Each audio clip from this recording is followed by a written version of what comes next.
Votre attention, s'il vous plaît, merci. On va donc débuter cette deuxième table ronde de la matinée. Pour cela, j'invite à me rejoindre Monsieur Alexandre Brun, qui est en visio, il me semble, Madame Karine Potin en présentiel, Monsieur Valentin Letellier Desroches en présentiel également, et Madame Anne Pressureau en distanciel. Cette deuxième table ronde s'intitule « L'eau, un bien commun à partager ».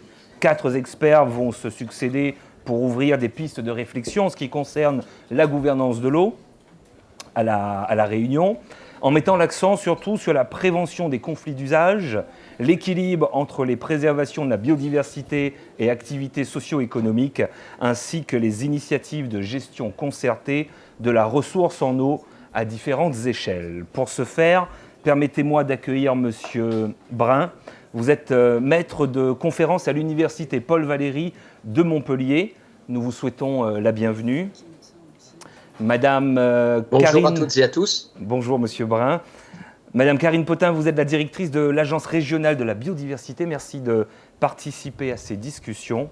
Monsieur Valentin Letellier Desroches, vous êtes chargé de mission à la DEAL Réunion. Bonjour et merci d'être là. Et enfin, Anne Pressureau, vous pilotez la gestion quantitative à l'Agence de l'eau du Rhône Méditerranée-Corse. Bonjour Madame et soyez également la bienvenue. Nous allons sans plus tarder démarrer avec vous, Monsieur Brun, à propos de la gouvernance de l'eau en vue de prévenir des conflits d'usage. Nous vous écoutons avec beaucoup d'attention. Bonjour à toutes et à tous. Je suis très heureux d'être parmi vous aujourd'hui. Alors, je ne suis pas à Montpellier, mais au pied des Pyrénées, où beaucoup de questions se posent aujourd'hui sur l'avenir de l'eau. Je vais pas traiter de la gouvernance de l'eau à La Réunion, mais l'objectif était plutôt de revenir sur la genèse de la politique de l'eau et montrer en quoi, finalement, dès le début des années 60, le législateur a pensé à la gouvernance, même si c'est un anachronisme, puisqu'à l'époque, c'est pas de cela dont on parlait, mais on parlait plutôt de gestion équilibrée ou de gestion concertée de l'eau au sein de ce qui va devenir les comités de bassin, et puis les choses vont se décliner localement. Alors, je vous propose de dérouler et de revenir véritablement à la genèse pour comprendre quelle est l'origine de la politique de l'eau en France et finalement quelles en sont à rebours les conséquences à La Réunion et ailleurs dans les territoires ultramarins. Le commencement, c'est l'immédiate après-guerre, c'est-à-dire les années 46-47, et la constitution d'un gouvernement d'union nationale pour redresser l'économie française qui a subi évidemment d'importants dommages. Alors, il faut se resituer dans l'époque, c'est assez extraordinaire aujourd'hui, rétrospectivement, d'imaginer un gouvernement qui comprend des mendésistes, des communistes, des gaullistes, des libéraux qui sont tous unis dans un seul objectif, redresser le pays. La suivante, s'il vous plaît. Alors, tous unis pour quels objectifs exactement? J'en ai retenu 4. Le premier, c'est la reconstruction des centaines de milliers de logements qui ont été détruits par les bombardements et en particulier par les bombardements alliés sur les côtes de Normandie, de Bretagne, mais aussi à Toulon, etc.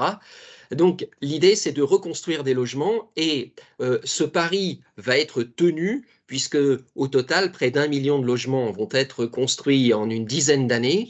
Je vous rappelle que des villes comme Le Havre ont été totalement détruites et que ces logements, et ça c'est important au prisme de l'eau, vont être équipés comme les logements haussmanniens pouvaient être équipés à la fin du 19e siècle, c'est-à-dire que vous avez un accès à l'eau potable, que vous soyez dans les sanitaires, dans la salle de bain ou dans la cuisine. Et évidemment, cela va avoir des conséquences en termes d'augmentation de la consommation d'eau. En d'autres termes, les Français ont des appartements tout confort et ils vont être de plus en plus nombreux à avoir des appartements tout confort, que ce soit dans des maisons individuelles ou le plus souvent dans des immeubles collectifs.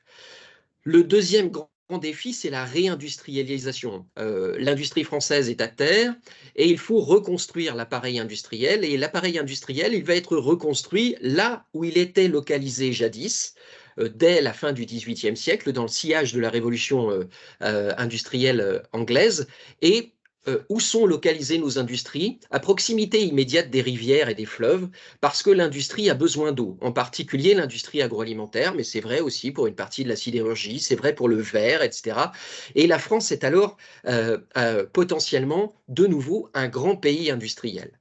La troisième priorité dont on parle à nouveau aujourd'hui, hein, c'était l'actualité il y a de ça quelques semaines encore, c'est la souveraineté agroalimentaire et ça passe par la modernisation de l'agriculture. De façon très schématique, la modernisation de l'agriculture, c'est le développement de l'irrigation, que ce soit sur le plateau Picard ou dans le grand sud-ouest, c'est le drainage des zones humides. Or, on sait aujourd'hui combien les zones humides sont utiles à travers les différentes fonctions qu'on leur attribue.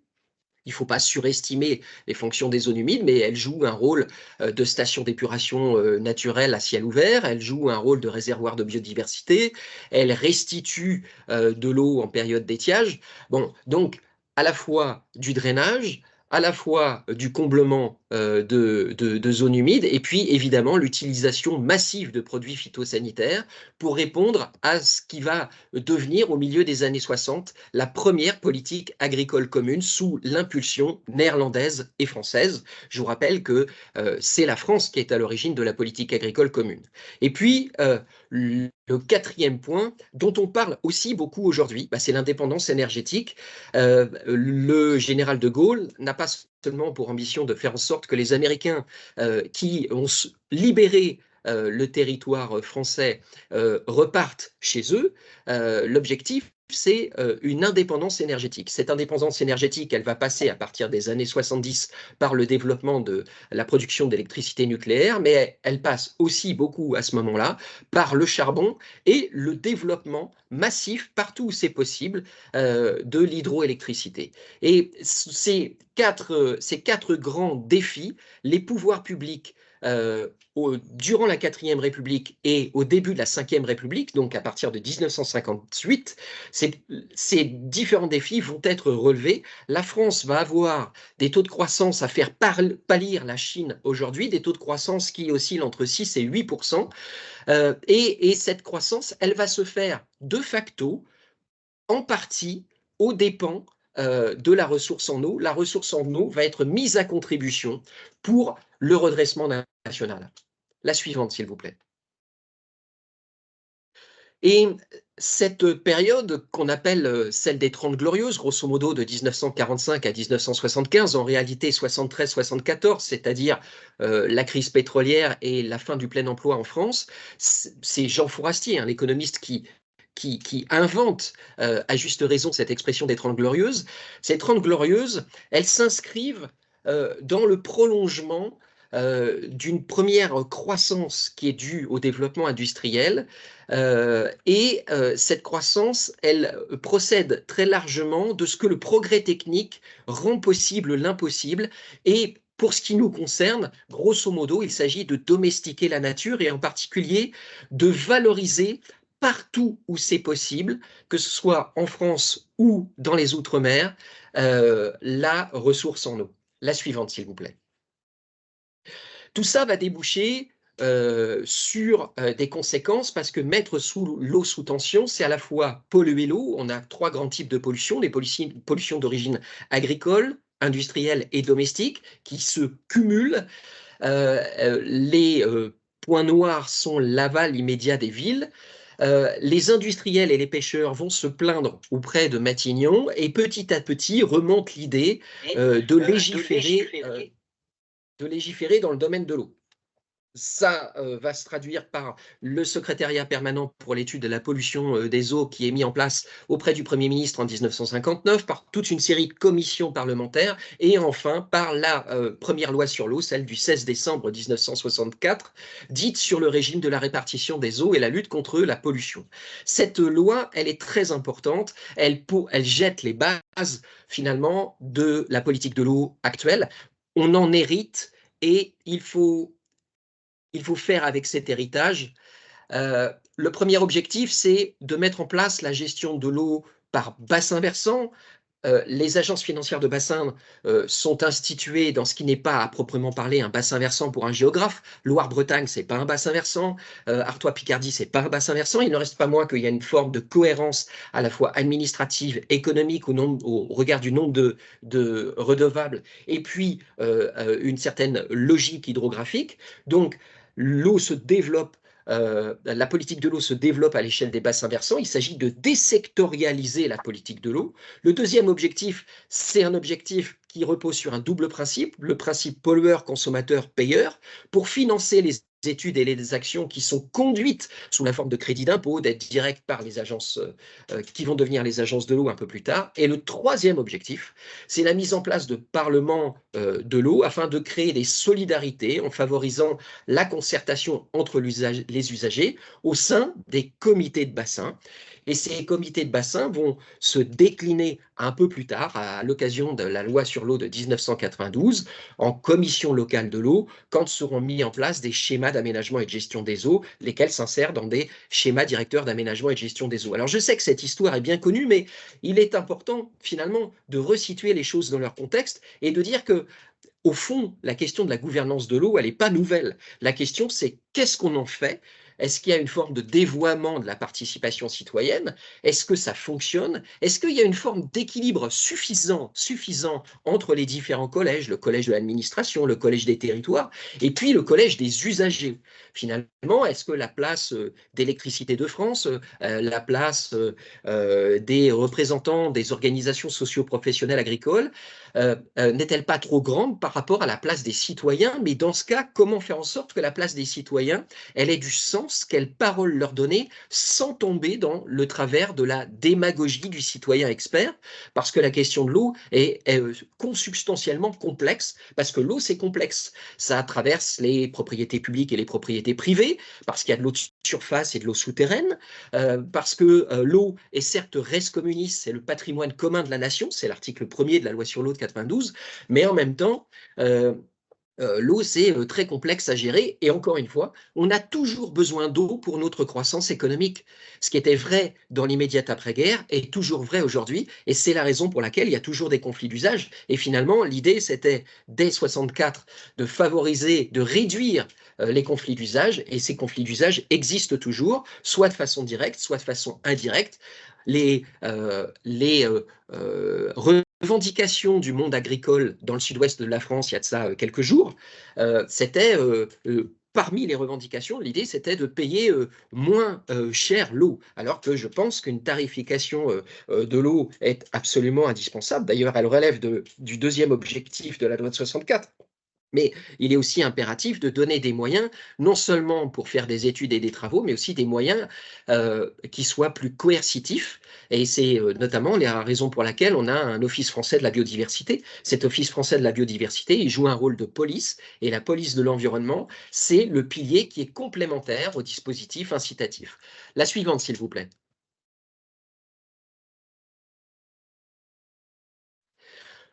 Alors cette politique de l'eau, elle va être très étatique, finalement planificatrice et descendante, même si elle l'est un peu moins que la politique d'aménagement du territoire qui l'accompagne à peu près dans les mêmes années, hein, puisque la DATAR, la délégation à l'aménagement du territoire et à l'action régionale, est créée en 1963, la loi sur l'eau date de 64. D'ailleurs, les pères de la politique de l'eau sont aussi les pères de la DATAR. Je pense à Serge Antoine, mais je pense surtout à Jérôme Monod et à Yvan Chéret.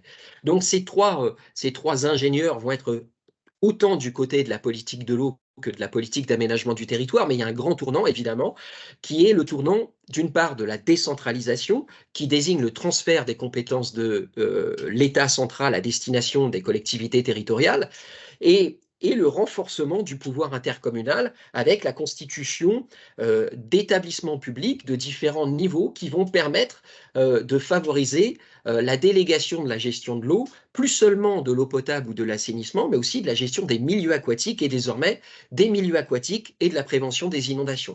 Et au fond, aujourd'hui, les véritables artisans locaux de la politique de l'eau, ce sont les élus qui sont en situation de responsabilité. Et la question qui se pose, c'est comment finalement, d'une certaine manière, partager le pouvoir, partager la vision de la relation que la société doit entretenir avec la nature et avec l'eau en particulier, entre le pouvoir local et la participation citoyenne qui s'est notamment traduite récemment par l'adoption de la loi climat et résilience en 2021, qui résulte de la conférence citoyenne sur le climat et l'environnement organisée quelques années plus tôt.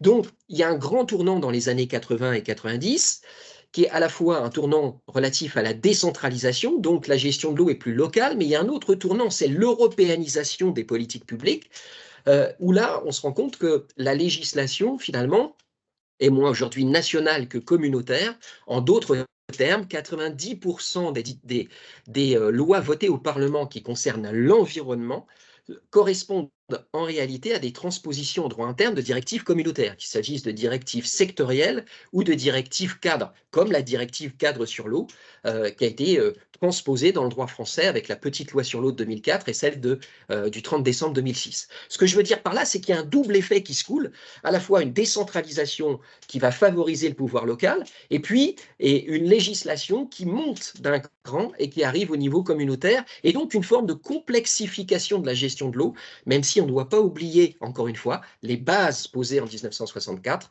la gestion de l'eau par bassin versant, une participation active des acteurs à travers les comités de bassin et leur déclinaison, et puis évidemment le principe pollueur-utilisateur-payeur. La suivante, s'il vous plaît. Donc, l'une des questions qui se pose, c'est celle de la question de l'arène locale, comment elle est ouverte aux citoyens sans verser dans la démagogie du citoyen expert, compte tenu de la très grande technicité des questions d'eau. La suivante, s'il vous plaît.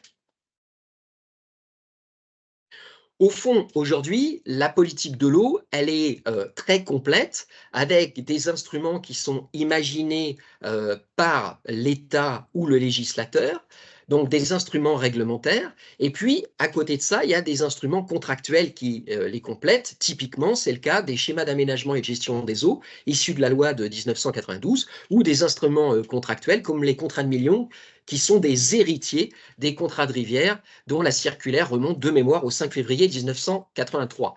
Donc ces différents outils sont complémentaires les uns les autres. Il y en a qui sont toujours sectoriels et d'autres qui sont territoriaux. Donc on a finalement tous les outils. Ce qui manque peut-être là-dedans, c'est la question de la place du citoyen, et en particulier du citoyen usagé, susceptible de s'engager davantage dans un document tel que le SAGE, qui permet aux acteurs locaux de dire ce qu'ils s'interdisent de faire.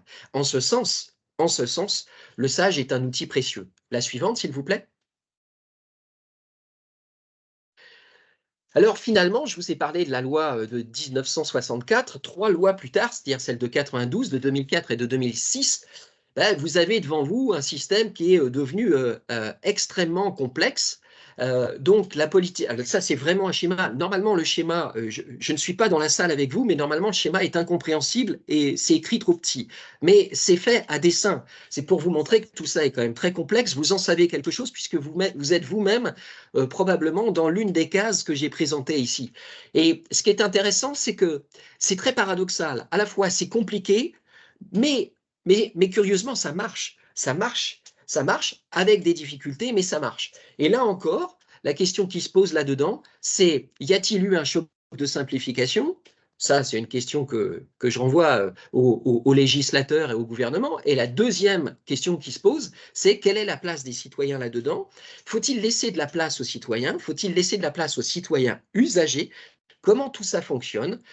Et finalement, ce que je retiens de ça, c'est que c'est à la fois très compliqué, mais ça marche quand même, puisque la France est l'un des pays au monde où, par exemple, l'eau du robinet est la meilleure. La suivante, s'il vous plaît. Alors ça marche, mais il y a quand même des points de vigilance qui sont nombreux, sur lesquels je voudrais insister pour conclure. Le premier point de vigilance, c'est qu'il y a une crise de l'eau potable. Il y a une crise de l'eau potable, vous le savez, évidemment, du côté de Mayotte. Alors, elle a une explication, cette crise, c'est qu'il y a trop de demandes par rapport à l'offre. Aujourd'hui, je crois qu'il faut être très, très clair sur la situation démographique de Mayotte.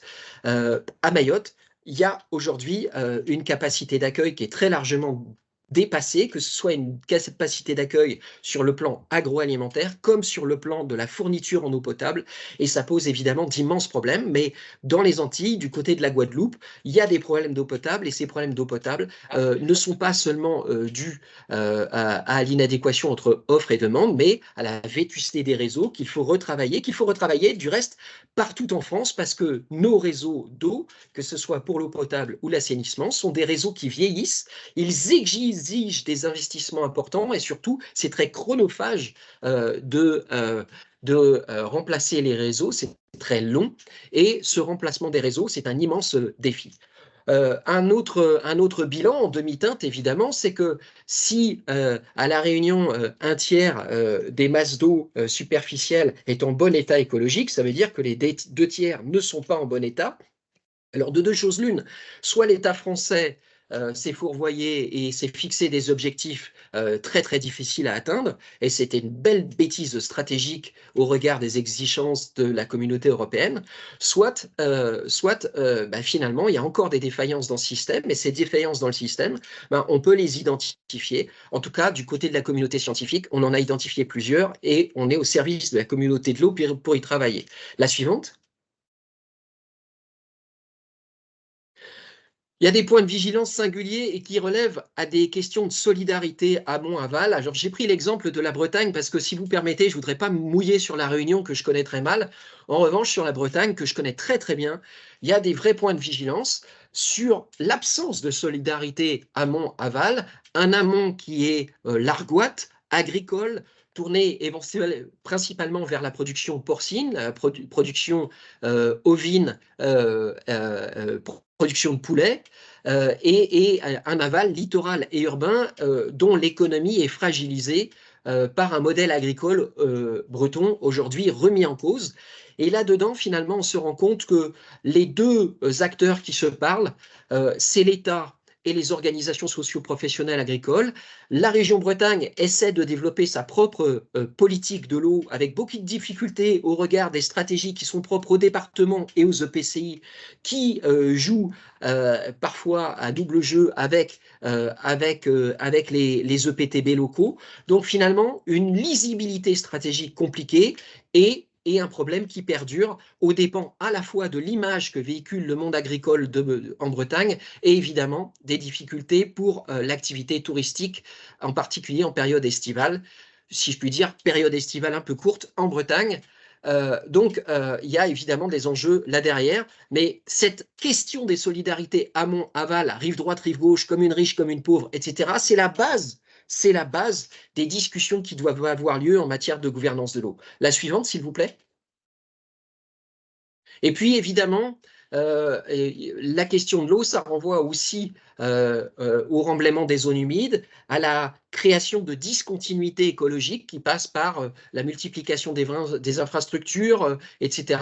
Et aujourd'hui, il est très compliqué de vouloir poursuivre l'objectif de la restauration des continuités écologiques quand les objectifs de politique d'aménagement du territoire, mais peut-être à juste raison, hein, au titre de l'intérêt général, eh bien finalement coupe les liens qui existent entre les zones d'alimentation, les zones de reproduction et les zones de repos dont ont besoin la faune en particulier. Et puis, je m'arrêterai là, l'urbanisation du territoire qui contribue évidemment à l'altération des milieux physiques. Je crois que j'ai une dernière slide. Avec des exemples de zones qui étaient des zones de montaison de saumon. Une dernière slide peut-être. Là, vous avez une belle image de la Dordogne.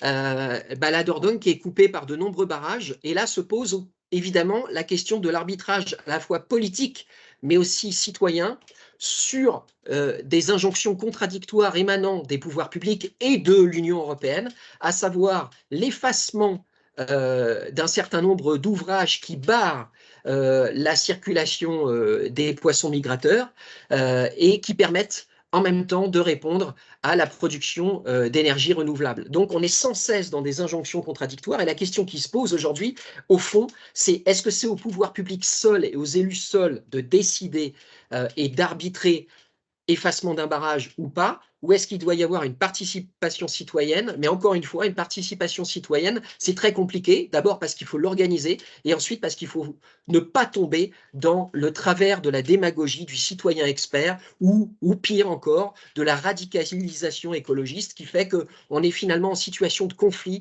et on n'est pas dans un débat constructif. L'eau a impérativement besoin de dialogue entre l'amont et l'aval, la rive droite, la rive gauche, les riches et les pauvres. J'en ai terminé. J'espère que je n'ai pas trop débordé. Merci infiniment de votre attention.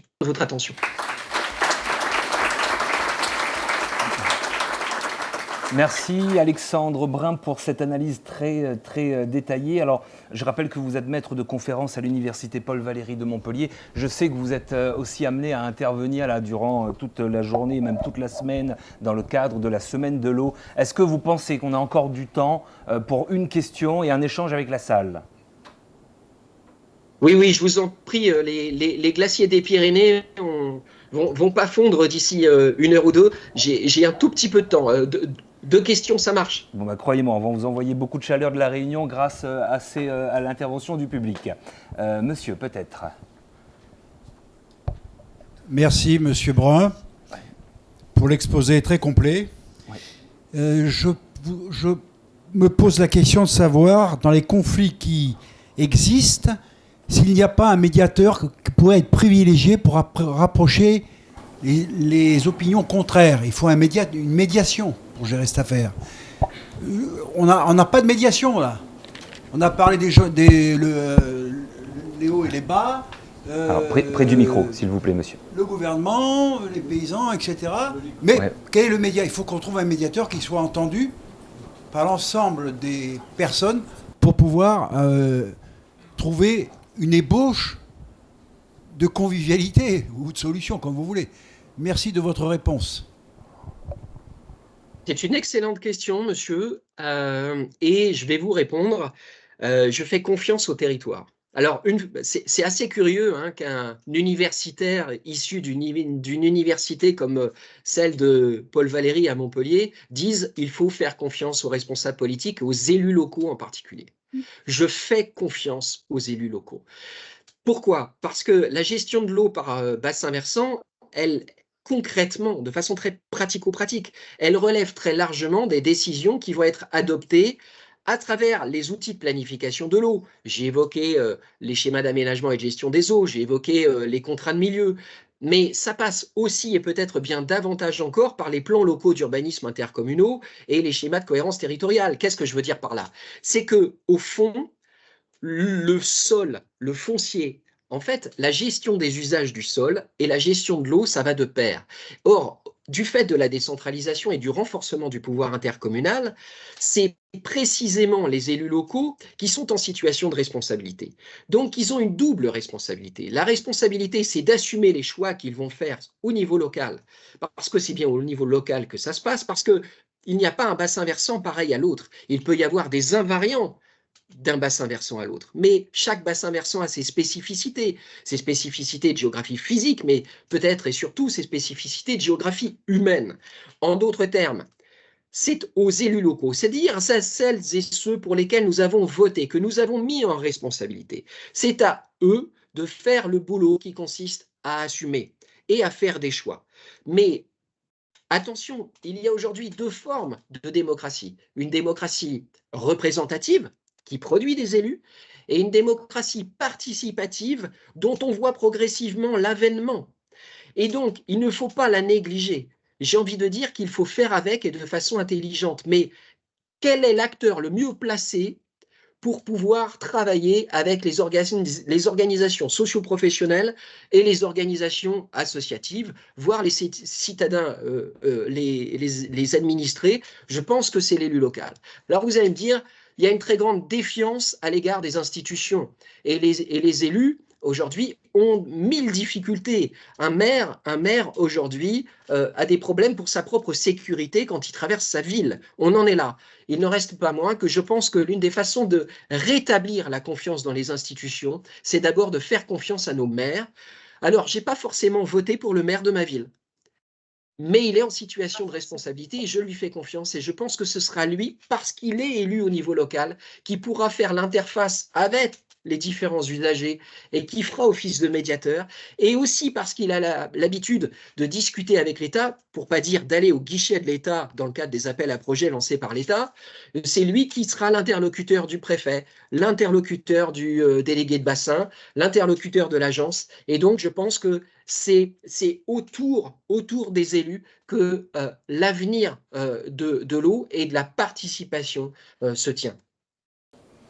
Je vous remercie. Merci, Monsieur Brun. Merci de nous avoir accordé ces quelques instants. Nous vous souhaitons une merveilleuse journée dans les Pyrénées. Merci beaucoup et à bientôt. Pour ceux qui n'ont pas pu poser merci infiniment. Vous avez les QR codes. Bon courage, bonne journée. Merci beaucoup. Sur les portes, donc n'hésitez pas à scanner les QR codes. Posez vos questions à nos experts qui prendront le temps un peu plus tard de vous répondre. Nous poursuivons avec vous, Madame Karine Potin, à propos des modalités de gouvernance pour parvenir à un équilibre durable entre préservation de la biodiversité et activités socio-économiques. Nous vous écoutons.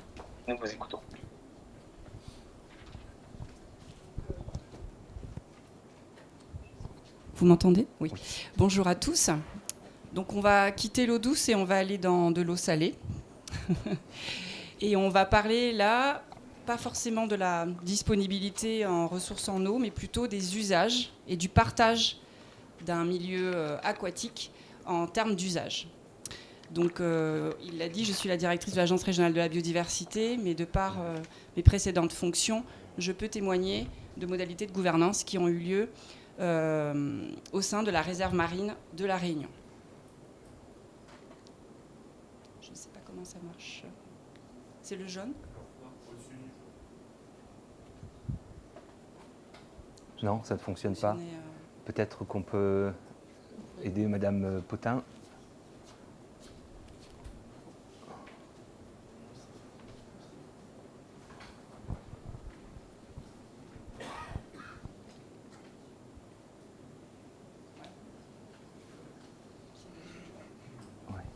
Alors déjà, avant de parler de gouvernance, juste vous dire quelques mots pour ceux qui ne la connaissent pas, sur la réserve naturelle marine de La Réunion. Donc c'est une réserve qui est à la fois naturelle et nationale, puisqu'en France, vous avez des réserves naturelles et des réserves géologiques, et vous avez également des réserves nationales, régionales, mais aussi des réserves de Corse.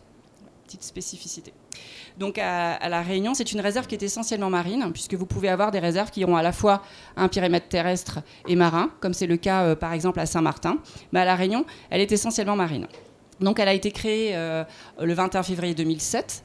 Elle fait 40 km de long. Elle parcourt 5 communes, Saint-Paul, Trois-Bassins, Saint-Leu, Les Avirons, l'Étang Salé.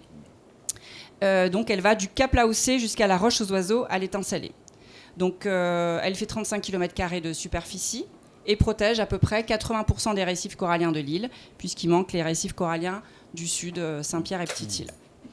Il y a, je vais faire très bref parce que ce n'est pas l'objet de la présentation aujourd'hui, il y a 3 niveaux de protection. Un niveau général sur tout le périmètre où des actions, des activités sont autorisées et d'autres réglementées.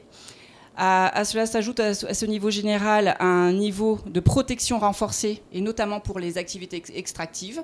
Et enfin, les zones en rouge que vous voyez, qui sont les zones de protection intégrale, qui représentent 6% du périmètre, où là, toute activité est interdite.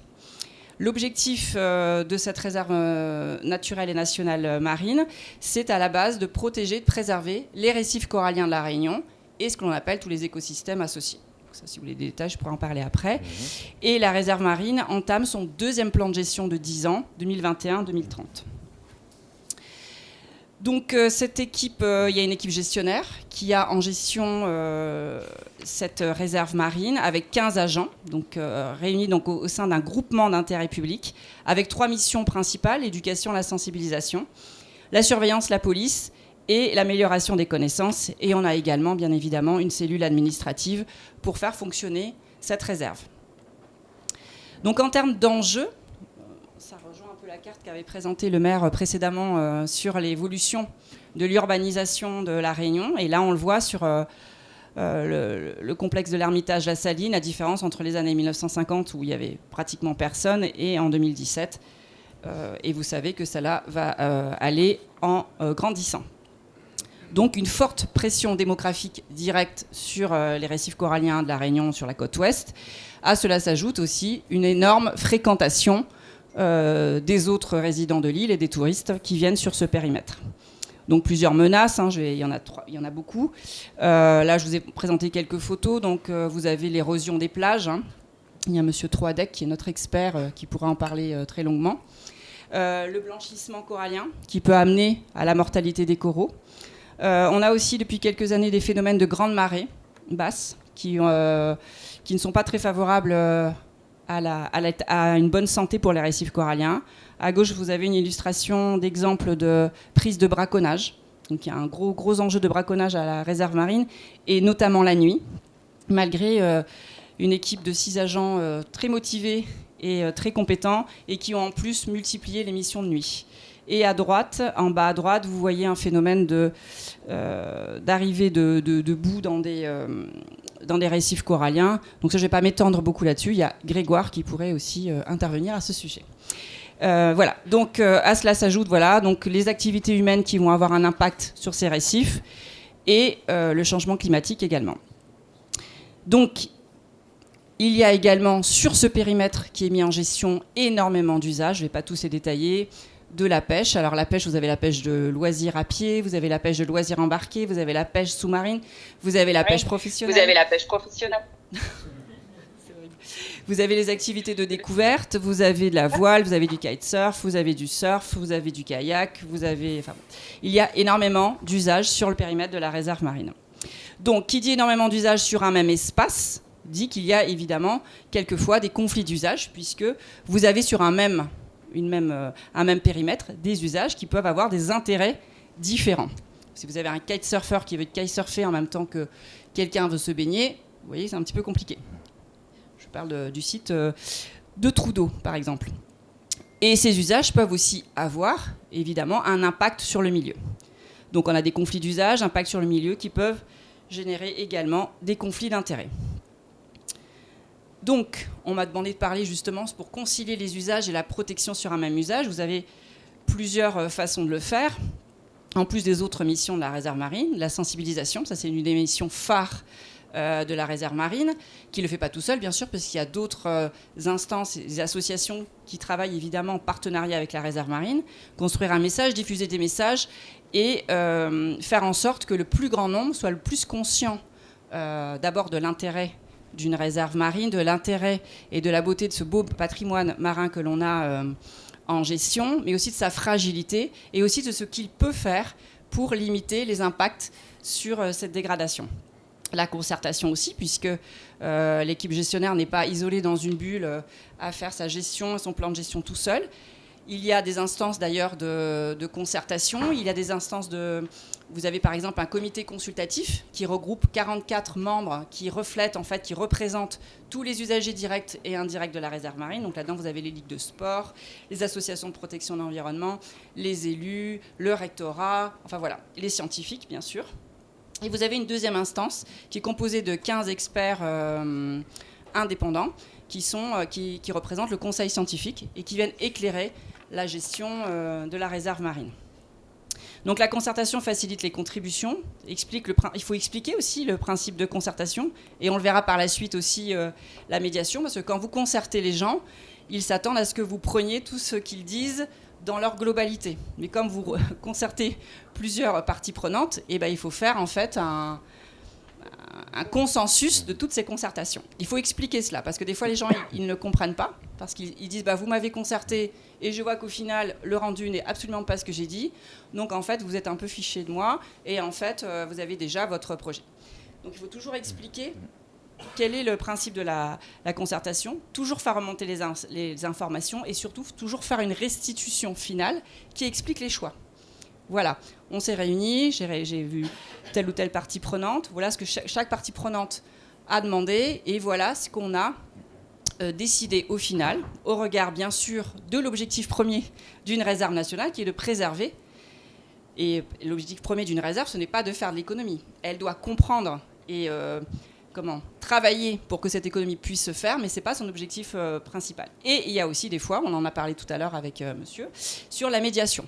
pour favoriser la compréhension mutuelle, favoriser l'appropriation des usagers et des parties prenantes, parce que si vous n'avez pas la population qui s'approprie une gestion d'un espace, vous n'y arriverez pas avec les 15 agents de la réserve marine.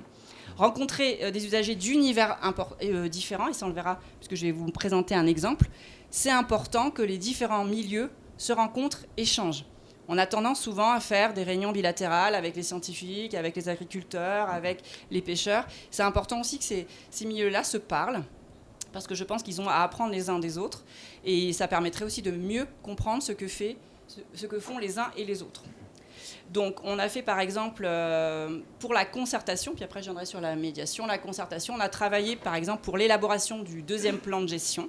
Il y a eu 176 personnes qui ont participé à des ateliers pour co-construire le plan d'action de la réserve, pour que ce ne soit pas que l'équipe des gestionnaires qui décide dans son coin quoi faire pour cette réserve marine.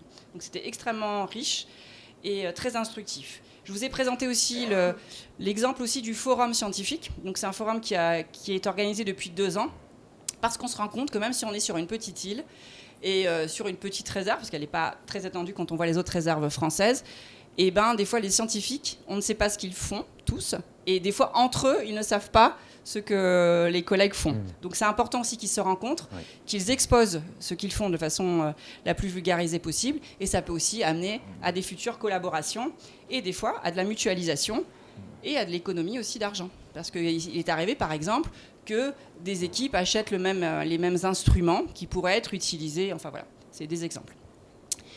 Et donc je voudrais illustrer mon propos d'aujourd'hui par un exemple de médiation qui a été réalisé, et j'ai eu la chance d'en faire partie. Donc, c'est un exemple de médiation de la pêche de loisirs à pied. Donc, sur le périmètre de la réserve marine, vous avez 3 pratiques de pêche de loisirs à pied. Vous pouvez pêcher à la golette, vous pouvez donc, la canne à pêche, pour ceux qui ne savent pas, vous pouvez pêcher le zourite avec un bâton, et vous pouvez aussi faire de la pêche au capucin à l'aide d'un filet. Donc, c'est arrivé de quoi cette médiation ? Donc, au moment de la création de la réserve, donc je me permets de le dire, je n'y étais pas, donc c'est les témoignages en tout cas des pêcheurs, c'est leur ressenti. Il y a eu un processus de concertation pour la création et notamment pour le design, je ne sais pas comment dire en français, le design des zones de pratique. Donc ils ont été concertés. Sauf que les pêcheurs à pied, moi j'ai fait mes premières réunions, j'étais chargée de mission pour le plan de gestion, tout de suite ils m'ont exprimé leur mécontentement, leur colère, donc ça a crié pendant 3 quarts d'heure. C'est très sympa, parce qu'ils n'étaient pas satisfaits de la réglementation et parce qu'ils estimaient qu'ils n'avaient pas été concertés à juste titre. C'est-à-dire qu'ils avaient été soi-disant entendus, mais entre ce qu'ils avaient dit, ce que je vous ai raconté tout à l'heure, et la carte finale de la réserve marine avec ces zones, ne leur convenait pas. Du coup, ils n'étaient pas contents, ils pensaient, du coup, ils ne voulaient plus discuter, ils disaient qu'on les avait trahis, enfin bref, tout ça quoi. Donc, ils estimaient ne pas avoir été écoutés ni compris. Donc, en fait, il y a une demande qui a été faite, qui a été exposée aux membres du conseil d'administration de la réserve marine, et qui a proposé, et donc qui a délégué à l'équipe gestionnaire, de faire cette médiation pour les pêcheurs de loisirs à pied, qui représentent quand même 800 pêcheurs, puisqu'il y a 800 cartes de pêche qui sont délivrées chaque année. Donc il y a eu un feedback des demandes et des insatisfactions. Alors d'abord, ce que vous faites, évidemment, quand vous faites une concertation de médiation, c'est que vous écoutez. Donc forcément, ils ont une liste à la Prévert, ils veulent 3 milliards de choses, donc il faut écouter. Et ensuite, on a commencé cette médiation en 2015, qui a échoué. Je ne vais pas forcément m'étendre, mais on pourra en discuter, on va dire, pour des questions politiques. Voilà, c'était pas loin de certaines élections, donc il y a eu de la récupération, et ce qui fait que les pêcheurs ne se sont pas entendus entre eux. Donc ça a échoué. On a repris cette médiation en 2018-2019 et on a fait de la médiation dans toutes les unités récifales. Donc on a été rencontrer les pêcheurs de Saint-Gilles-la-Saline, ceux de Trois-Bassins, ceux de Saint-Leu et ceux de l'étang salé des Avirons. Donc le processus, c'était de conduire des discussions avec l'équipe gestionnaire d'abord. Avant de faire les concertations, la médiation, on s'est déjà réunis au sein de l'équipe gestionnaire avec nos experts aussi qui nous accompagnent dans l'évaluation de la gestion des pêcheries sur l'état des pêcheries. Il faut déjà que nous, on sache de quoi on parle, quel est l'état des pêcheries, quels sont les sites de pratique, discuter beaucoup aussi avec les gardes qui nous renseignent sur les lieux où il y a du braconnage, où il y a des infractions, où il y a des difficultés. Ensuite, évidemment, ce que je vous ai dit, collecter les besoins des pêcheurs et leur volonté de changement. Et ensuite, on a soumis tous ces retours aux affaires maritimes, au comité régional des pêches qui, eux, représentent les pêcheurs professionnels, qui n'étaient pas en demande, mais il était important de concerter aussi les pêcheurs professionnels, puisque ce sont des usagers qui ont parfois les mêmes zones de pratique que les pêcheurs de loisirs à pied. Et évidemment, on a été entouré d'experts scientifiques, c'est l'IFREMER qui nous accompagne sur cette gestion des pêcheries, et on a évidemment beaucoup travaillé aussi avec tous les membres du conseil scientifique de la réserve. Donc on a conduit des réunions, pour essayer au final de trouver win-win, un contrat gagnant-gagnant accepté par tous. Donc là, je vous montre toutes les parties prenantes. Les pêcheurs de loisirs à pied, il y avait des pêcheurs individuels. Il y avait les associations de pêcheurs de loisirs à pied, puisque tous les pêcheurs ne sont pas dans des associations. Les affaires maritimes, le comité régional des pêches, les scientifiques, l'équipe gestionnaire, évidemment la sous-préfecture, puisque c'est notre présidence dans ce processus de médiation. Donc là, c'est pour vous montrer toutes les réunions que l'on a eues. Il y a eu beaucoup de réunions sur le terrain, donc déjà de réunions sur le terrain. Ensuite, il y a eu beaucoup de phases aussi de validation. Et ce process a été validé en comité consultatif, le collège des usagers, en comité scientifique, en conseil d'administration et par tous. Donc là, je vous montre juste 2 exemples d'évolution de la réglementation. Sur Saint-Leu, par exemple, j'ai oublié de corriger en français, c'est pas grave. Before, after, vous comprenez, je suppose. Donc avant, sur Saint-Leu, donc il y a eu un shift de la zone de pratique qui était avant dans le nord du récif au sud, ce qui nous arrangeait grandement puisque c'est au sud de Saint-Leu, le récif était, à l'époque en tout cas, beaucoup moins fragilisé que celui du nord. À Saint-Gilles, ils ont demandé en fait en termes d'évolution un nouveau site au nord où la pêche n'était pas autorisée auparavant. Et nous, de la même façon, en gagnant, donc on leur a accédé une nouvelle zone qui était... les scientifiques ils se sont dit ok, on peut travailler là-dessus, sauf qu'en plus cette nouvelle zone, comme les récifs sont près du bord, on a demandé à ce que la pêche se fasse en dehors du récif. On a pu, nous, négocier à avoir des zones qui se sont rajoutées autour des sanctuaires, là où les activités sont interdites. Donc c'était du gagnant. Et ce qui est très gagnant aujourd'hui, c'est que quand on regarde l'évaluation des stocks, on voit que ce changement n'a pas eu d'impact. Et surtout, la fréquentation, et ça c'est les gardes qui nous le disent, du secteur qu'ils ont demandé en plus, en fait il y a très très très peu de monde qui y va. Donc il n'y a pas vraiment beaucoup d'impact sur cette nouvelle zone, parce qu'on aurait pu craindre de rajouter une zone de pratique. Voilà. En tout cas, pour cet enseignement, pour cette médiation, donc c'était une co-construction avec une nouvelle réglementation acceptée par tous. Ça a été un long processus parce que vous l'avez vu, ça a échoué en 2015 et ça a repris. Je vous ai expliqué aussi la nécessité de travailler bien sûr en bilatéral, mais aussi de réunir toutes les parties prenantes ensemble. Et un des enseignements forts, c'était lorsque l'on a réuni les pêcheurs professionnels et les pêcheurs de loisirs à pied. C'était pas gagné et ça s'est très bien passé. Ils se sont écoutés. Ils n'étaient pas d'accord sur tout, mais ça a permis quand même qu'ils s'écoutent et qu'on avance sur le sujet. L'important, je vous l'ai dit aussi, d'expliquer toutes les étapes et le concept de médiation. Pourquoi on est là, comment ça va se dérouler, les choix. L'importance de présenter à chaque étape les résultats obtenus. Et ils ont énormément apprécié aussi d'avoir notre expert de l'IFREMER qui est venu expliquer aussi les résultats. Donc ça leur a permis aussi de discuter avec un scientifique. L'importance d'expliquer à la restitution les choix finaux pour le design des sites. Et ça a révélé aussi, puisqu'on a vu qu'on avait un problème de représentativité dans les unités récifales, et on pourrait s'appuyer sur ce qui se fait dans les eaux douces pour les bichiques, l'importance d'avoir des représentants qui pourraient être porte-parole dans chaque unité récifale. Pour les discussions futures, ça faciliterait les communications et la suite. Donc là, je vous ai montré un exemple de gouvernance pour une médiation d'usage à l'échelle de la réserve marine. Et je voudrais juste terminer pour ouvrir le débat aussi sur l'avenir. Donc là, je vous ai présenté un schéma énorme sur récif corallien de la Réunion. Donc on améliore les connaissances, on essaie de mieux comprendre le réchauffement climatique, l'impact des activités directes. Mais notre grosse priorité pour l'avenir, et on l'a vu à Saint-Leu, et je souligne aussi le gros travail qui est fait actuellement pour travailler sur cette pollution qui a eu lieu à Saint-Leu et pour limiter dans le futur cette pollution, il va falloir qu'on travaille à l'échelle du bassin versant. Parce que l'équipe gestionnaire, elle aura beau faire de la médiation, elle aura beau essayer de faire que les usages soient le moins impactants possible directement avec les autres partenaires. Si rien ne se fait aussi à l'échelle du bassin versant sur les activités agricoles, d'aménagement, d'imperméabilisation des sols, et j'en passe, de pollution des ravines, et tout le travail qui sera fait en aval sera perdu. Et donc, c'est une mouvance qui commence déjà. On l'a vu avec le CEB.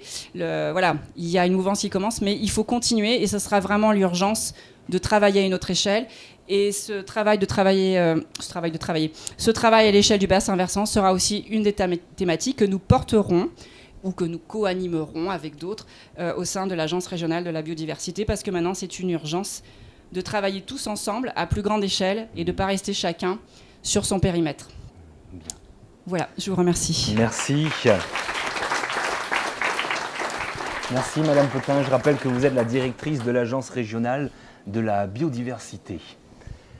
Une question au premier rang, peut-être quelqu'un d'autre pour changer ?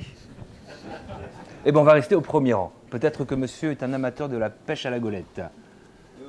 Pas forcément. Non, pas vraiment. Pas vraiment. Pas vraiment. Je suis plongeur professionnel, je préfère regarder les poissons dans leur élément. Je voulais te demander, Karine, une médiation bien menée, c'est des braconniers en moins et beaucoup moins de contraventions. Est-ce que c'est le cas ?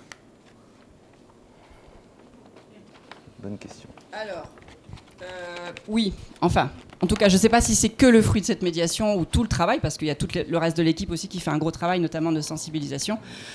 Le nombre de PV diminue, mais par contre, on a toujours, en tout cas, je vais essayer de parler autrement, les infractions de jour, en tout cas, diminuent. La population, les scolaires, les enfants sont de plus en plus conscients. Il y a de moins en moins d'infractions visibles. Après, il y aura toujours des gens qui vont marcher sur les coraux. Vous allez toujours avoir des gens qui vont pas forcément respecter la réglementation. Mais notre gros problème se situe surtout la nuit. Voilà. Et là, c'est vraiment le braconnage. Et donc là, de toute façon, vous pourrez faire toutes les médiations du monde que vous voudrez ou quoi que ce soit. Les braconniers, ils vont braconner. Et je peux vous dire que c'est vraiment pas que pour des questions alimentaires de base, c'est vraiment pour des questions de rentabilité. Parce que quand vous chopez un pêcheur avec 30 kilos de langoustes, déjà, c'est pas pour manger, parce que qui mange 30 kilos de langoustes ? Je ne sais pas. Et c'est surtout très, très rentable, quoi. Voilà. Il y a tout un travail à faire, parce que aussi la grosse difficulté qu'il y a à la réserve marine, c'est que quand vous avez une infraction qui arrive même jusqu'au tribunal, des fois elle n'est pas suivie, puisque beaucoup d'entre eux sont, comment on dit ? Insolvables. Et du coup, la réserve marine paye plus d'argent dans des huissiers pour aller recouvrir voilà. Mais le gros problème, c'est vraiment la nuit, même s'il y a encore du travail de sensibilisation. De toute façon, la sensibilisation, ça sera de tous les jours. Il faudra continuer à travailler sur là-dessus.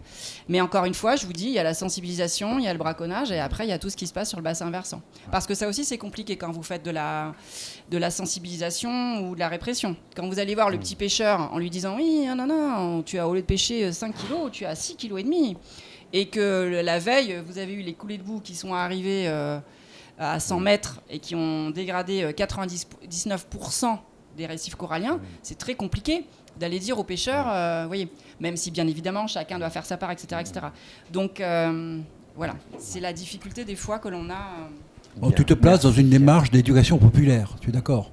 Tout ce qui fait participer tout le monde, une main lave l'autre. Et ça sera une... Main droite, main gauche, c'est bien ça ? Une main lave l'autre, c'est-à-dire éducation populaire, je t'amène ce que je sais faire, tu m'amènes ce que tu sais faire, oui, ensemble, on évolue vers quelque chose de mieux. Oui. Voilà. Oui. Donc, et c'est ce qu'on fera aussi au sein de la RB. Voilà. Merci à toi. C'est aussi ce qu'on appelle d'une certaine façon la co-construction. On va aussi pouvoir continuer sur la sensibilisation, la médiation et l'éducation grâce à l'intervention de M. Brugman. Ça sera demain, donc je vous conseille de revenir demain avec un aspect tout aussi intéressant. Merci beaucoup, Madame Potin. On va continuer avec vous, Monsieur Letellier Desroches. Vous allez intervenir à propos du comité de gestion concertée de la ressource en eau du Gol, une première brique à consolider à l'échelle du territoire. Merci pour cette introduction. Bonjour à tous et bonjour à toutes. On va quitter l'eau salée pour retourner à l'eau douce, même si on le verra, le sel ne sera jamais vraiment très très loin, et c'est un des enjeux dont on va parler sur cette petite masse d'eau qui s'appelle la masse d'eau du Gol. sur laquelle des actions de gestion concertée ont été mises en place il y a quelques années. Donc de quoi parle-t-on pour commencer? Donc la masse d'eau du Gol, c'est vraiment une toute petite masse d'eau de quelques kilomètres carrés. Donc par rapport aux échelles qui nous ont été présentées en début de matinée sur le Mekong qui traversait 4 pays, on est vraiment sur du localo-local, tel que figuré sur la petite carte à gauche, et qui va concerner, donc sur cette bande côtière du sud-ouest de la Réunion au niveau de Saint-Louis, 5 prélèvements d'eau souterraine, donc 5 forages, les puits A, B et C, le puits central Bois de Nef et le puits de la sucrerie du Gol. Et donc ces prélèvements se font dans la masse d'eau FRLG 108 pour son petit nom de code identifié dans la directive 4 sur l'eau, sur laquelle des actions sont à faire au titre du SDAGE et du programme de mesure. Et donc en particulier le compartiment est de cette masse d'eau a un fonctionnement propre qui fait que l'ensemble des prélèvements qui sont faits à l'intérieur sont liés. Donc je disais, 5 forages répartis entre 3 préleveurs. On a Tereos, donc qui est une usine sucrière, qui prélève via le puits d'usine du Gol. On a Albioma, qui gère une centrale électrique. Et puis le département, via son bras armé, la Saphir, qui va collecter de l'eau via 3 puits pour gérer l'irrigation, principalement, mais de plus en plus également l'alimentation en eau potable via des reventes aux intercommunalités. Donc, sans rentrer dans le détail de ce schéma, on voit là encore que c'est un peu compliqué. Les différents ouvrages de prélèvement qui sont matérialisés via ces bulles bleues en milieu de diapositive, en fait, sont tous en lien les uns avec les autres, avec les différents préleveurs, en sachant qu'il y a des prélèvements qui sont faits par un préleveur, mais qui vont être revendus à d'autres préleveurs, et que tout ça est lié, puisque nos 3 préleveurs de la zone sont tous liés très directement à la filière canne. Il faut irriguer la canne pour qu'elle pousse. Une fois qu'on la cultive, on va en faire du sucre via la centrale de Tereos, et puis le résidu est brûlé dans la centrale Albioma. Donc même si on pourrait penser comme ça que le nombre de préleveurs très important sur cette petite zone met les différents préleveurs en concurrence, de toute façon il y a une interdépendance très forte liée à la nature de ces prélèvements et liée à la nature de la masse d'eau. Cette masse d'eau, elle est très sollicitée. Sur le graphique en haut à gauche, on voit le pourcentage que représente le prélèvement par rapport à la recharge annuelle sur la masse d'eau. Donc on est parti d'une situation en 2012-2013 qui faisait état de prélèvements très importants. On était à environ 90% de la recharge annuelle qui était prélevée entre les 3 préleveurs. Et puis au fil du temps, on voit qu'il y a une baisse pour arriver à des taux de 30% environ, ce qui représente environ chaque année 3 millions de mètres cubes qui sont prélevés sur la masse d'eau du Gol. Et on voit sur la courbe qui figure sur le même graphique que ces prélèvements ont un impact direct sur la conductivité électrique de la masse d'eau souterraine. Pourquoi? C'est lié au phénomène d'intrusion saline. Des prélèvements importants vont conduire à une remontée du biseau salé et à des risques de contamination des eaux souterraines. Donc ce risque d'intrusion saline se veut cadré par le SDAGE qui prévoit que dans les zones de répartition des eaux, et on est dans une telle zone sur le site du Gol, il y a un seuil de 600 microsiemens par centimètre qui ne doit pas être dépassé, et donc des mesures à mettre en œuvre pour ne pas dépasser ce seuil de conductivité électrique. Donc au final, une ressource très sollicitée avec un mauvais état chimique et un état quantitatif médiocre au titre de l'état des lieux fait dans le cadre du SDAGE. Donc des premières actions pour essayer d'objectiver tout ça ont été menées il y a de cela déjà un petit moment, puisque dès 2010, un programme de recherche a été lancé, ça s'appelle Hydrogol, qui est en fait une étude volume prélevable qui a été initiée à l'initiative de l'ADL de l'Office de l'eau du département et BRGM sous la forme d'un cofinancement, et qui, sur la base d'analyse de données d'entrée, de données de prélèvement, de piézométrie, pompage d'essai, etc., a abouti à une modélisation de la masse d'eau et à la définition de volumes prélevables et d'autres règles de gestion qui permettent de ne pas dépasser la conductivité électrique, qui permettent d'atteindre un bon état au titre du SDAGE. Donc très concrètement, il y a des volumes annuels qui ont été définis, déclinés en volumes trimestriels qui doivent être répartis entre les 3 préleveurs de la zone. Donc pour mettre en œuvre ça, un comité de gestion concerté a été mis en place sur le Gol. pourquoi mettre en place un comité ad hoc alors qu'on l'a vu sur les interventions précédentes, il y a déjà de nombreuses instances de concertation qui existent à différents niveaux, hein, le CEB, les clés via les sages, etc. Donc sur les secteurs, en fait, il a été constaté l'absence de clés actives. Et donc pour avancer malgré tout, ce comité de gestion concerté a été initié après discussion avec l'ensemble des parties prenantes à l'initiative de l'État. Et il a été mis en place en 2018 en rajoutant par rapport aux porteurs de l'étude Hydrogol qui était parti dès 2010, d'autres intervenants, donc notamment les préleveurs, Tereos, Albioma, la Saphir, mais également les intercommunalités. Depuis 2018, on a environ une réunion annuelle qui est organisée. Le rythme s'est un peu accéléré depuis l'an dernier. L'idée de ces réunions, c'était dans un premier temps de partager les données, de voir où on en était et de tirer le bilan de la saison humide pour en tirer des conclusions pour la gestion de l'eau pendant la période sèche, puisque c'est bien là que se posent les difficultés. Donc, à quoi a servi ce comité de gestion ? Donc, tout d'abord, partager le diagnostic, donc partager le résultat de l'étude, partager également les questionnements. En fait, il y a eu un grand nombre de questionnements qui ont été remontés par certains préleveurs sur des choix méthodologiques notamment, sur des faiblesses qui avaient été identifiées dans l'étude. Donc, tout ça, ça a été partagé. Ça a fait l'objet, ça a donné lieu du coup à un complément de l'étude Hydrogol, hein, un diagnostic qui a été mené par le BRGM sur financement de la DEAL, qui a permis d'analyser des données complémentaires qui avaient été acquises depuis la première étude. Et un point important à soulever, c'est que cette étude, elle a été réalisée en toute transparence au sein du comité de gestion concerté. C'est-à-dire que le cahier des charges a été partagé au sein de l'étude et les différents rendus intermédiaires ont été faits directement dans le cadre du comité. Il n'y a pas eu un pré-filtre qui a été fait via des échanges, via des comités restreints de rendu de l'étude.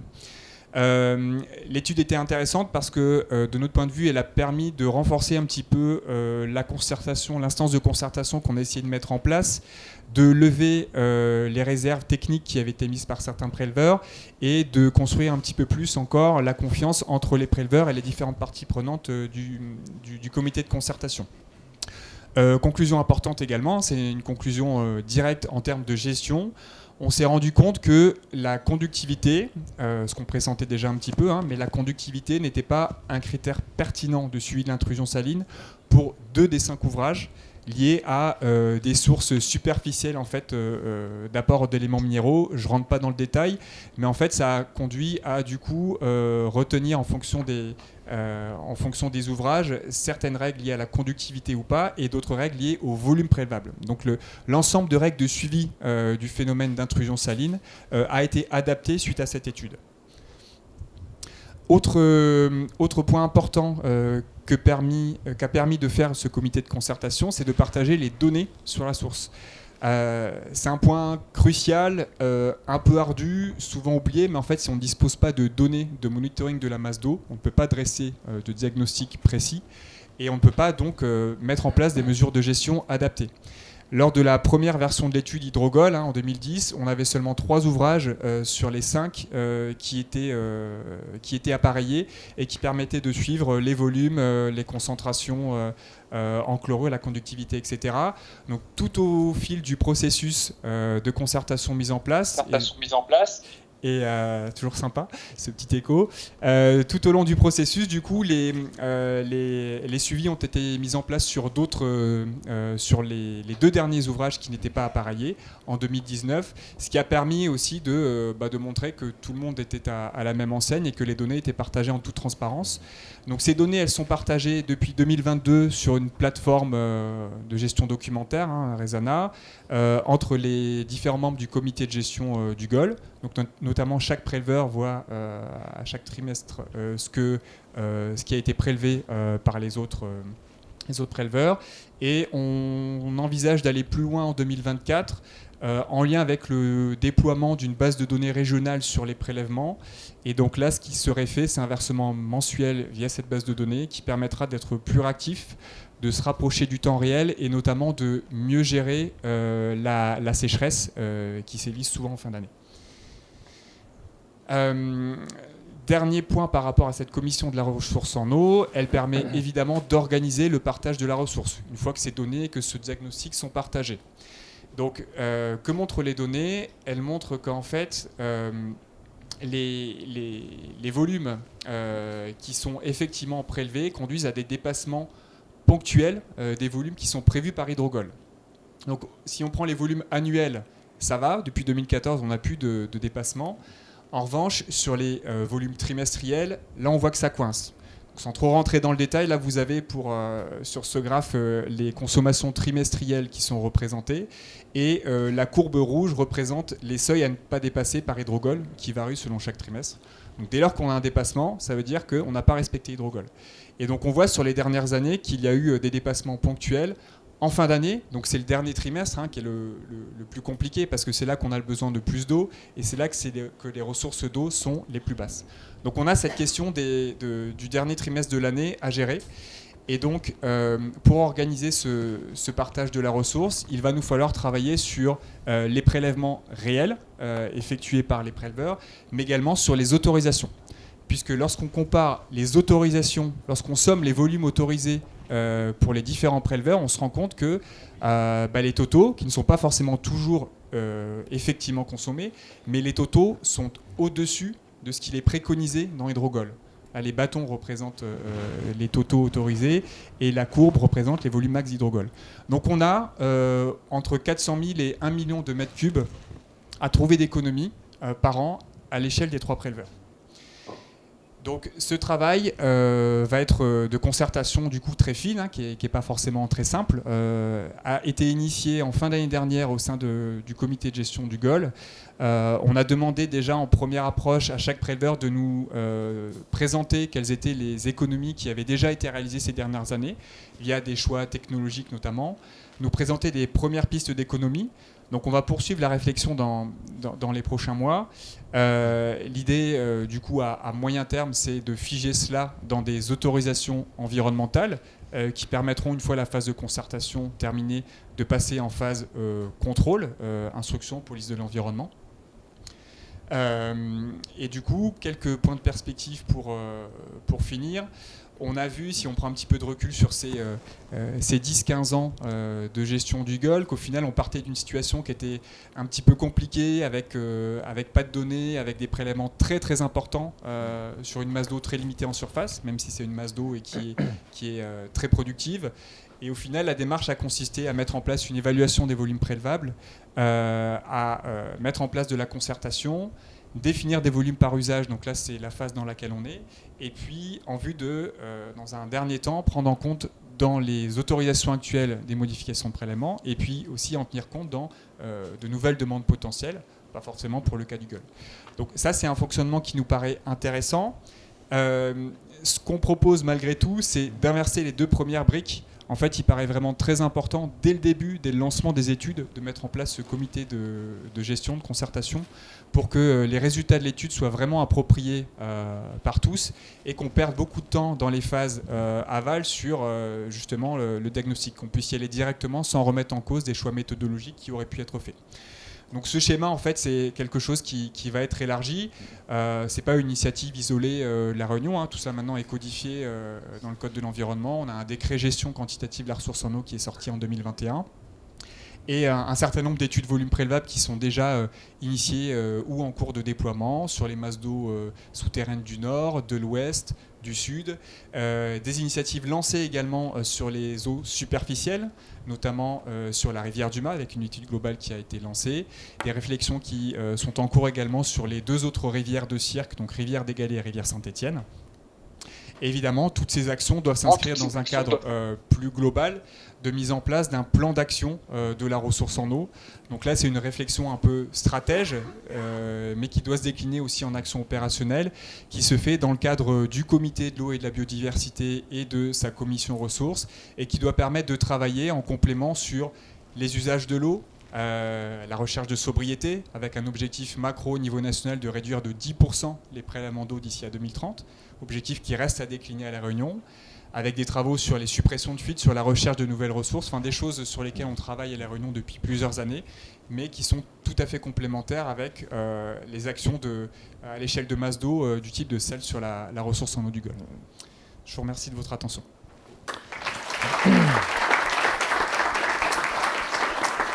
Merci Valentin Letellier-Desroches. Je rappelle que vous êtes chargé de mission à la DEAL Réunion.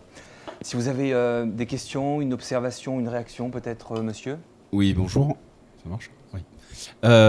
C'était pour savoir, du fait de cette problématique, à très faible distance, on a une station d'épuration qui est une unité de production d'eau, on pourrait dire réutilisée dans le futur. Est-ce qu'il n'y aurait pas un intérêt à travailler sur le rechargement de nappes, peut-être ? Alors ça fait partie des pistes qu'il faudra peut-être explorer avec toujours des aspects réglementaires importants, du coup, parce que cette nappe est utilisée pour produire de l'eau potable, donc il faut être extrêmement vigilant par rapport à ces aspects-là, mais tout le panel, en fait là on est vraiment à la première étape, une fois qu'on a objectivé la situation, il faut qu'on mette en place, des solutions pour prélever moins d'eau dans cette nappe, donc tout doit rester ouvert. Merci beaucoup, merci infiniment pour toutes ces précisions. Pour terminer cette table ronde, nous allons évoquer d'autres échelles de concertation et divers projets de territoire pour la gestion de l'eau avec vous, Anne Pressureau. Nous vous écoutons.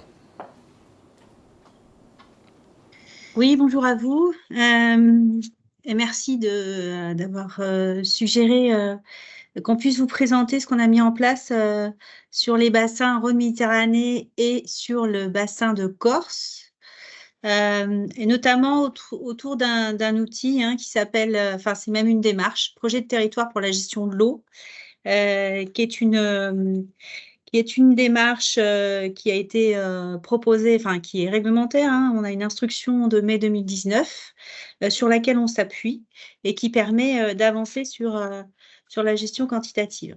Vous pouvez avancer les diaporamas. Merci.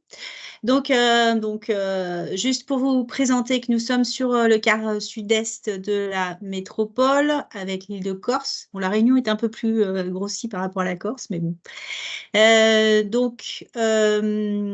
La réflexion sur la gestion quantitative et notamment sur les tensions, elle apparaît dans deux documents cadres. Dans les schémas directeurs d'aménagement et de gestion des eaux, donc, qui sont les déclinaisons de la directive 4 sur l'eau sur ces grands bassins, que ce soit sur le Rhône-Méditerranée, sur le territoire Rhône-Méditerranée ou sur les territoires de Corse. Et également, au travers de plans d'adaptation au changement climatique pour l'eau et les ressources et les milieux naturels, qui ont été produits pour ces deux bassins et qui demandent à être, on va dire, attentifs aux effets futurs liés à la baisse de la disponibilité en eau et à l'assèchement des sols. Vous allez voir que cette logique de démarche, enfin cette démarche de territoire pour mieux gérer l'eau et se la partager, elle est totalement intégrée à une échelle de bassin versant. On parle d'échelle hydrographique cohérente dans l'instruction de 2019. Elle est intégrée à une logique de concertation, puisque on en a parlé en début d'atelier, mais on va fêter les 60 ans de la politique de l'eau de 1964 cette année. Et elle va permettre normalement de on va dire, se fixer sur les territoires les plus en déséquilibre. Si vous voulez changer. Donc voilà, donc pourquoi mettre en place une démarche de projet de territoire pour la gestion de l'eau ? Eh bien parce qu'on a identifié dans les schémas directeurs d'aménagement et de gestion des eaux et donc des masses d'eau souterraines ou superficielles qui sont déjà en déséquilibre. C'est les colorations marron que vous trouvez sur les cartes. et qui donc sont en déséquilibre. Donc marron, c'est déséquilibre avéré, et jaune, c'est équilibre précaire.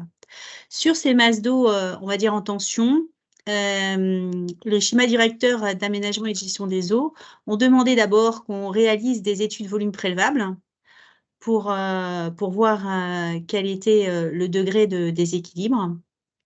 Donc, 70 études volume prélevables concernant donc des masses d'eau souterraines et ou superficielles ont été réalisées et ont permis de définir, on va dire, des volumes maximaux prélevables sur ces territoires pour revenir à l'équilibre sur ces zones marron. Ça a été la base ensuite du programme d'action qui va être engagé sur ces projets de territoire pour la gestion de l'eau. Non, pardon, excusez-moi, j'ai une autre carte. Voilà. L'autre pendant aussi sur lesquels il est envisagé d'engager des projets de territoire pour la gestion de l'eau afin de se partager la ressource quand on est en tension. C'est les territoires sur lesquels on a identifié que les effets du changement climatique vont poser un problème sur la disponibilité en eau dans le futur.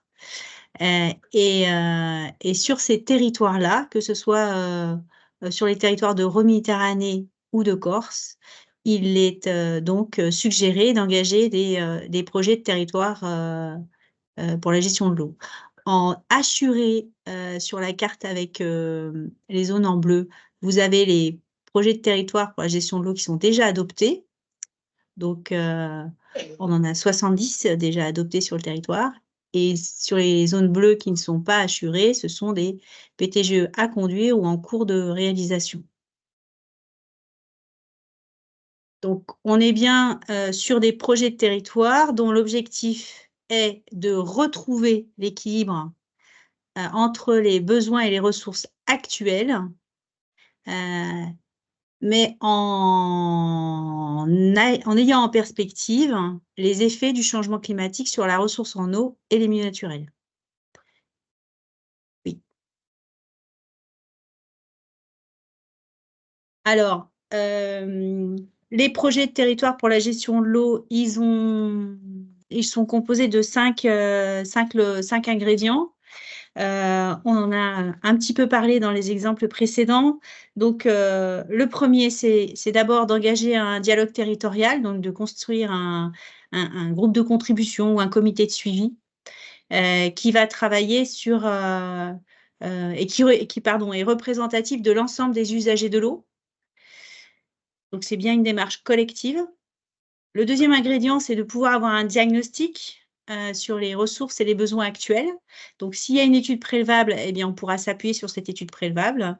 Mais si elle n'existe pas, parce qu'on est sur des logiques d'effet du changement climatique et sur lesquelles on souhaite être vigilant, eh bien, donc il n'y a pas de déséquilibre encore avéré, on fait un diagnostic ressources-besoins actuels. Donc, le VP, vous l'avez vu avec l'exemple de la ressource en eau du Gol, par exemple. Troisième ingrédient, c'est d'être en capacité aussi de prendre du recul sur les effets du changement climatique. Donc, alors, avec soit des outils un peu de récit de cas, on imagine, on se projette, soit de façon plus scientifique avec l'utilisation de modélisation climatique. L'enjeu, c'est de pouvoir identifier les effets du changement climatique sur la ressource en eau et les milieux aquatiques dans le futur, et de pouvoir, en atelier, en discutant avec l'ensemble des usagers de l'eau, définir des trajectoires de développement du territoire,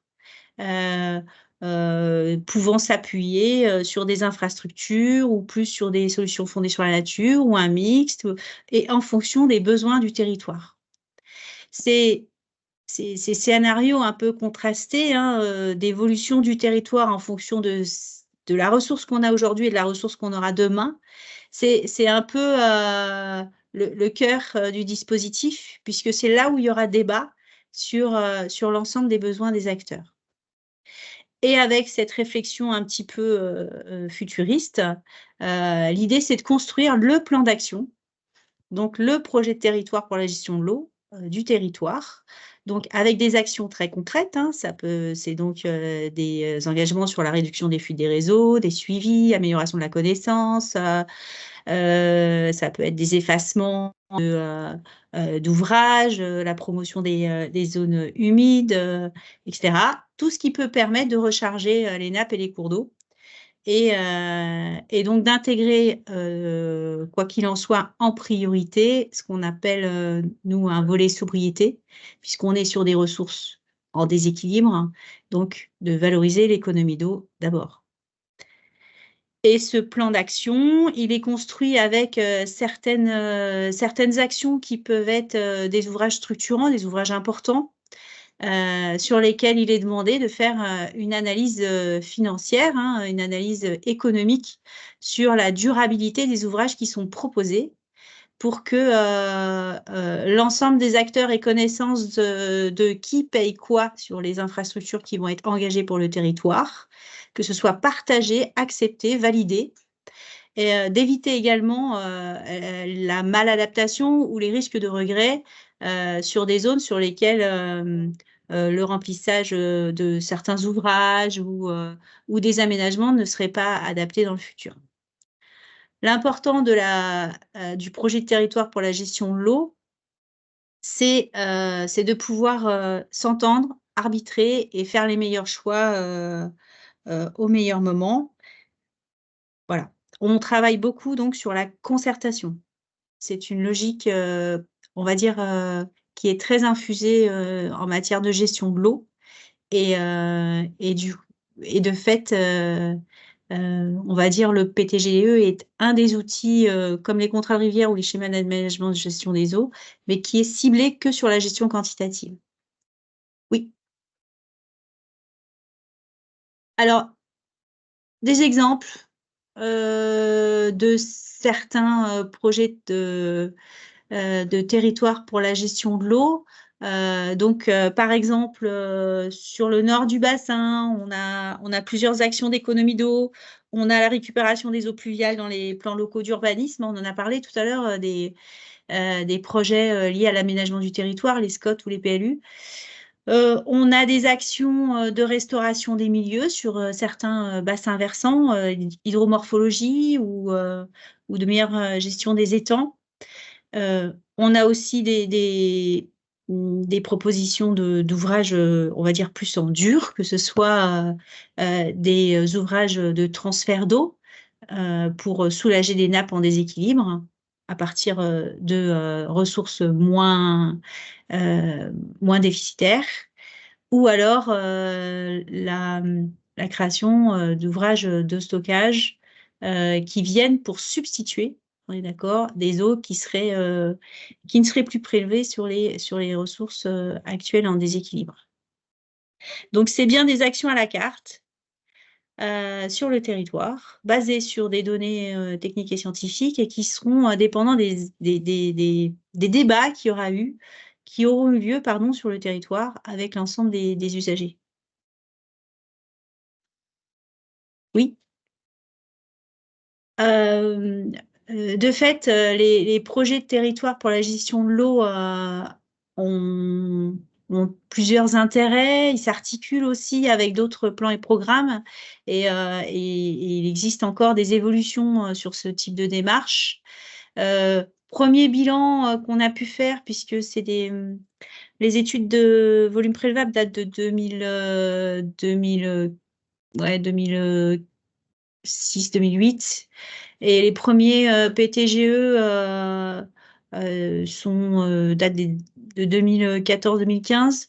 Donc, on commence à avoir un peu de recul sur à la fois les actions réalisées par rapport aux enjeux de départ.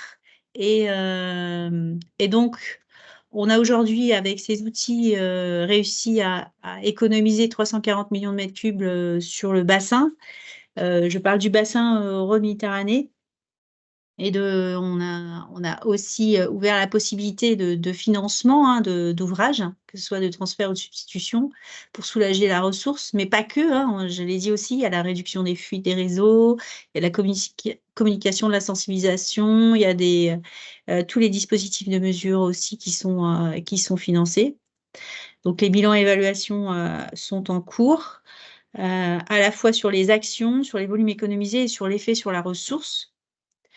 Ce sont des démarches qui permettent également de s'appuyer sur une assise technique et scientifique, de créer le dialogue, de dépassionner le débat et aussi de se projeter sur les coûts des futurs projets qui sont proposés sur le territoire, de rentrer en discussion, d'avoir vraiment une proposition qui soit issue des usagers de l'eau sur le territoire.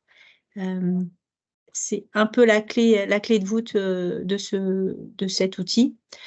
Mais une démarche qui reste quand même intégrée à la politique de l'eau, puisque elle est aussi, on va dire, issue de problématiques de déséquilibre des eaux souterraines ou superficielles qui peuvent être identifiées dans les schémas directeurs d'aménagement de gestion des eaux ou dans les SAGE. S'il existe un SAGE sur les territoires, toutes les actions qui vont conduire à la réduction des pressions seront intégrées au SAGE. Et à la fin de ces projets de territoire pour la gestion de l'eau, on a aussi un enjeu à réviser les autorisations de prélèvement une fois que les efforts d'économie sont réalisés. Donc, c'est des outils qui permettent de discuter, de se projeter, de prendre du recul. Aussi, peut-être de proposer de nouvelles solutions. On a des outils nouveaux qu'on peut utiliser, que ce soit la transition agroécologique, la mise en place de filières,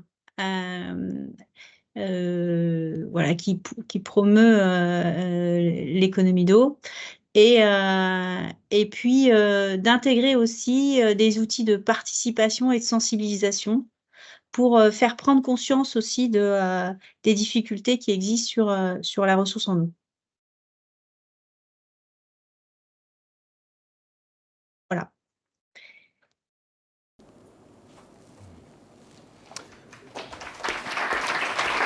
Je ne sais pas si j'étais OK. Merci, Madame Bressureau. Je rappelle que vous êtes en charge de la gestion quantitative à l'Agence de l'eau du Rhône Méditerranée-Corse. On va échanger brièvement avec le public. On a encore quelques instants pour une ou deux questions. Une question peut-être, monsieur ? Oui, je voulais vous savoir si un programme un PTGE serait applicable. On pourrait le mettre en place sur un territoire comme Mayotte avec ses spécificités et si oui, est-ce que ça a de la pertinence ? Alors, oui, tout à fait. Alors, j'ai parlé tout à l'heure d'une échelle hydrographique cohérente. Donc, sur Mayotte, donc on est dans la logique un peu de bassin versant ou de masse d'eau souterraine. Donc, il faut voir l'échelle géographique qui correspond le mieux sur votre territoire à la mise en place d'une telle démarche. Très bien, merci. Une dernière question, monsieur, oui ? Appuyez sur le micro. Oui. Bonjour, donc Grégoire de Saint-Romain, je suis à la DEAL de La Réunion, service aux biodiversités. Je me demandais, il me semble que j'ai retenu dans une de vos diapositives que vous avez dit que les démarches des études de volume prélevable, elles avaient démarré vers 2008, que les PTGE plutôt vers 2014, quelque chose comme ça, ou 15, je ne sais plus. Et puis on a des résultats à peu près maintenant où voilà, ça a dû s'échelonner. Est-ce que c'était, comme les études de volume prélevable étaient nouvelles, ça a pris un peu de temps, ou est-ce que dans une démarche, si on démarrait aujourd'hui, est-ce qu'il faut s'attendre à avoir, en gros, le temps de l'appropriation par les acteurs, c'est 7 ans entre une étude de volume prélevable et un PTGE, puis ensuite 7 ans pour que ce soit actif, ou est-ce que ça peut être quand même un petit peu plus court? Est-ce que je sais que les temps sont souvent longs avec le domaine de l'eau, mais voilà. Est-ce qu'il faut s'attendre à 15 ans si on démarre aujourd'hui, ou est-ce qu'on peut faire un peu plus vite? Moi, je vous avoue que les premières études volume prélevable, on était dans la construction aussi des cahiers des charges. Et donc, on a mis du temps aussi pour se caler scientifiquement, puisque les études volume prélevable, elles ont aussi comme vocation d'identifier l'état de la ressource en eau sans prélèvement. Donc, il y a un travail d'identification des prélèvements, et ensuite pour essayer de retrouver on va dire le niveau naturel des masses d'eau superficielles et souterraines, pour voir quelle est la pression sur ces ressources. Donc ça a été un gros travail, puisque on a pris en compte aussi les effets biologiques sur le cours d'eau. Il n'y a pas que les effets quantitatifs qui ont été mis en place. Donc c'est vrai que, alors, en même temps, sur le territoire méditerranéen, on a pris en charge la moitié de la réalisation des marchés publics de ces études volume prélevables. Ce qui a permis d'accélérer aussi la réalisation de ces études, et on s'est appuyé sur des bureaux d'études aussi, un pool de bureaux d'études potentiels qui pouvaient être sollicités pour la réalisation de ces études volume prélevables. Mais globalement, on va dire qu'on était quand même dans la construction, et que maintenant les études volume prélevables sont plus stabilisées. On est sur plutôt des délais de 3 ans. Après, autre chose, c'est qu'une fois que les études volume prélevables sont réalisées, donc on a les volumes prélevables pour les eaux souterraines ou pour les eaux superficielles nécessaires au rétablissement des équilibres des masses d'eau. Elles sont notifiées par le préfet, elles sont discutées, et ensuite, donc on a eu des territoires où, par exemple, on était à un besoin de moins 40% de prélèvement. Donc, ça veut dire qu'en termes de programme d'action derrière, d'économie d'eau, on ne pouvait pas imaginer non plus qu'un projet de territoire pour la gestion de l'eau allait en 5 ans diminuer 40% des prélèvements. On savait qu'on allait devoir en réaliser peut-être plusieurs.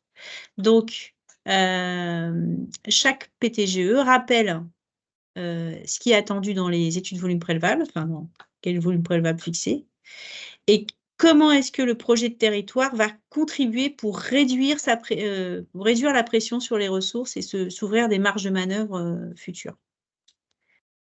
Je ne sais pas si c'est clair, mais ça donne du coup un délai supplémentaire aussi dans les discussions. C'est très clair. Merci Madame Pressureau pour ces éclairages. Merci Mesdames, merci Messieurs d'avoir répondu favorablement à nos sollicitations. Pour clôturer cette table ronde, je vous propose d'admirer le travail de Julie, notre facilitatrice graphique, à propos de toutes les discussions en ce qui concerne la problématique du partage et des ressources en eau, ici et ailleurs. Bon, déjà, on voit que je commence à rentrer dans le truc. Hein. Non, ce que je retiens surtout, la gouvernance, ça se fait pas tout seul. Ça va demander beaucoup d'efforts, de dialogue, de temps, et ça nécessite des outils. Enfin, on a vu la médiation, mais il y aura, je sais qu'il existe plein d'autres outils, donc il va falloir regarder ça. Mais c'était intéressant de voir que, en fait, dès l'instant où on a mis en place, depuis l'après-guerre, c'était depuis juste après la Seconde Guerre mondiale, il y a tout un truc qui s'est mis en place, et aujourd'hui, en fait, on essaye de pallier un peu à tout ça et de contrecarrer. Donc, les effets sont longs dans le temps, et il faut bien regarder.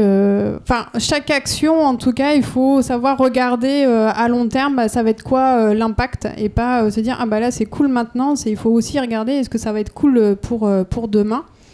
Et voilà, du coup, j'ai pas trop d'autres choses à dire, sauf que il faut savoir s'écouter et savoir poser en tout cas les tensions et voir quels vont être les meilleurs compromis pour tous, et faire preuve aussi d'humilité et de partage. Merci beaucoup pour votre analyse, Julie. Il ne me reste plus qu'à vous souhaiter un bon appétit, et nous aurons le plaisir de vous retrouver cet après-midi à 14 h dans cette salle. À tout à l'heure.